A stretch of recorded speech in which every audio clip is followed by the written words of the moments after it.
Hello, I'm Debbie from Tarot 21, Tarot for the 21st Century. And these short videos contain little snippets of tarot wisdom, and they're perfect for anybody who wants to learn or to understand the tarot. And today's video is something that's very close to my heart. For me, the most important part of any tarot reading is the question. And more importantly, getting that question right. If we ask vague questions, we are going to end up with a vague and not very helpful tarot reading. You know, some people, when they come for a reading, they don't like to say too much. They think they're giving information away. And that's okay. I don't have a problem with that. We don't need to know chapter and verse of any situation, but we do need a direction for the reading. So we want to ask relevant questions that get helpful answers as to why your client is sitting in front of you today and asking for a reading, or even why you may be even doing your own tarot reading. It applies to us all. I always encourage readers to question the questions. Let me give you an example. The most common question tarot readers are asked is about relationships, about love life. So if a client turns up and says, want to know what I might expect in my love life or in my relationships, you could just do a general reading, pull a few cards, but the chances are your answer's not going to be very helpful, may not even answer the real question or the real reason that your client is sitting there in front of you. So if a client comes with that sort of general, tell me about my love life, ask your client, what's important to you about your love life?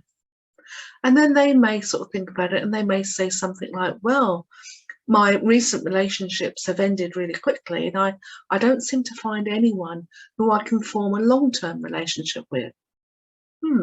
Okay, so what's important to you about a long-term relationship?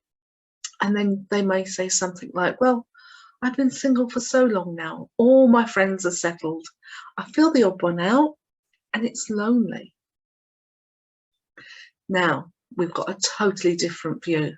Your client is lonely, and doing a reading on how they can overcome their loneliness is very different to the original question of tell me about my love life. Do you see what I mean?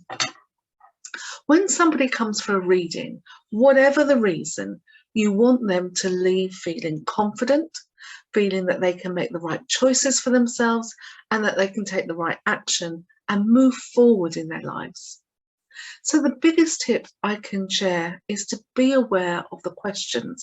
Any questions that start with things like will I get my job?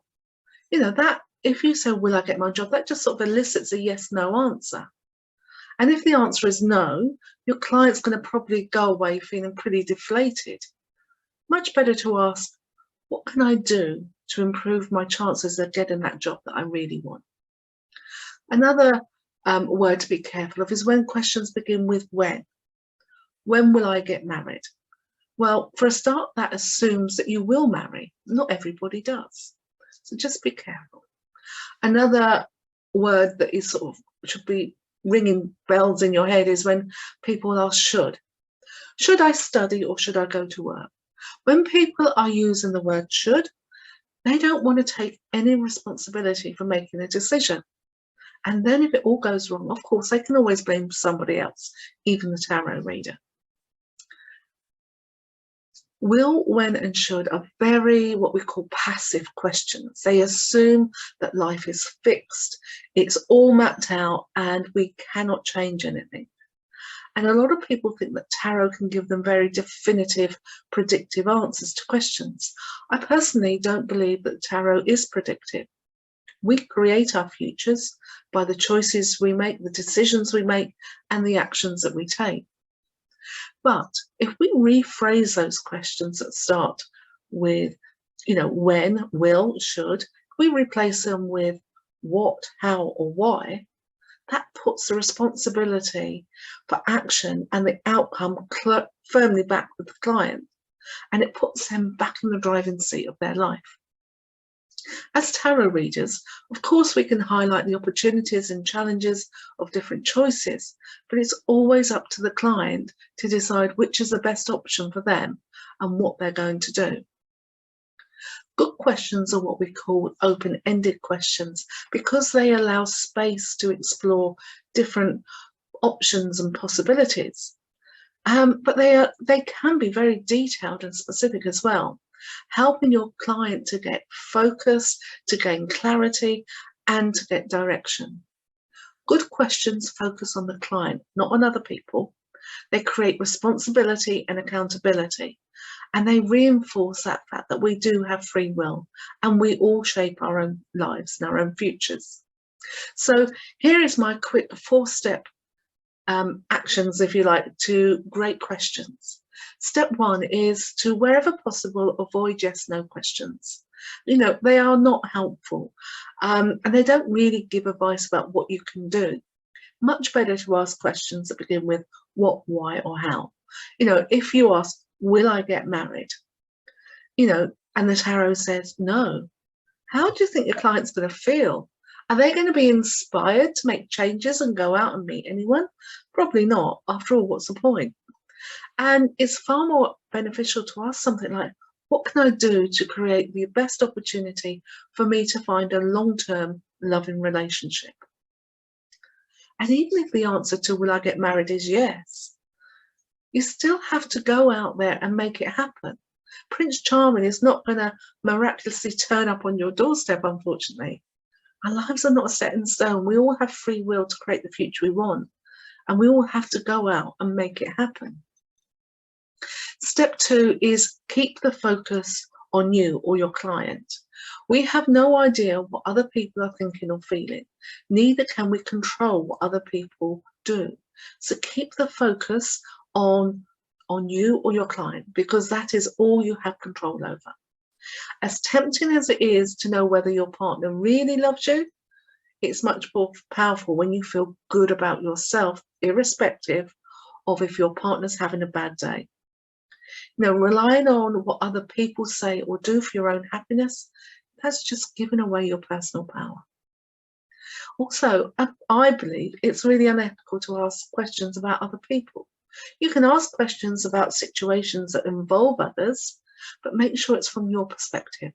So instead of asking, does he love me, for instance, you could ask, what can I do to improve my relationship? Or what do I need to know about my relationship? Step 3 is take ownership.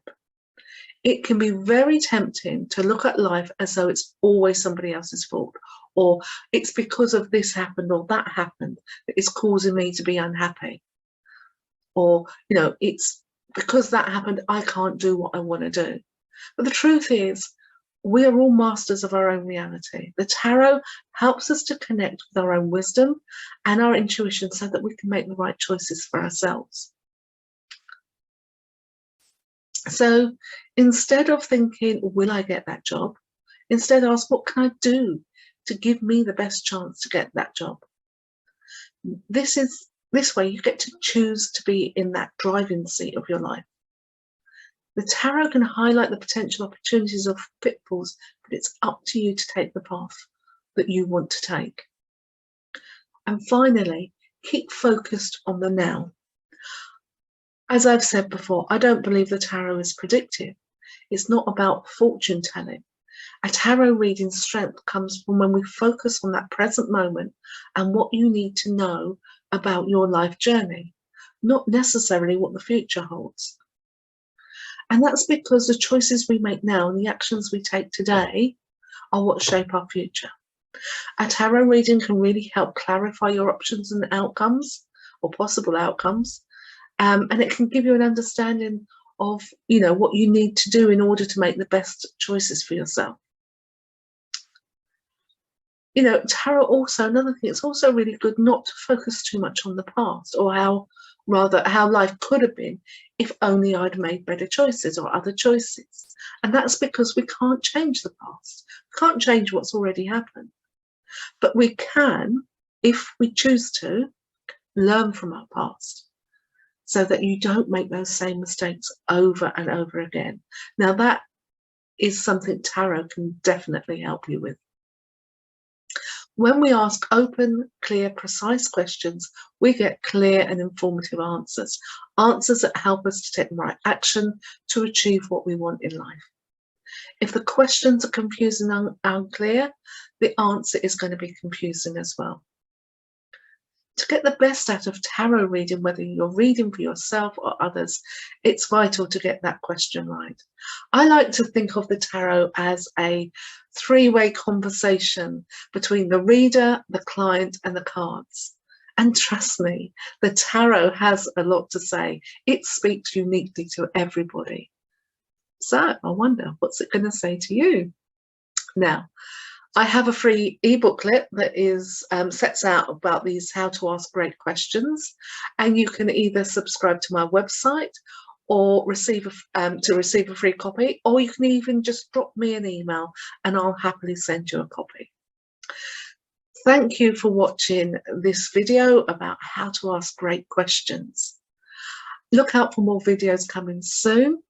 Thank you very much for watching. Until next time, stay safe and be happy.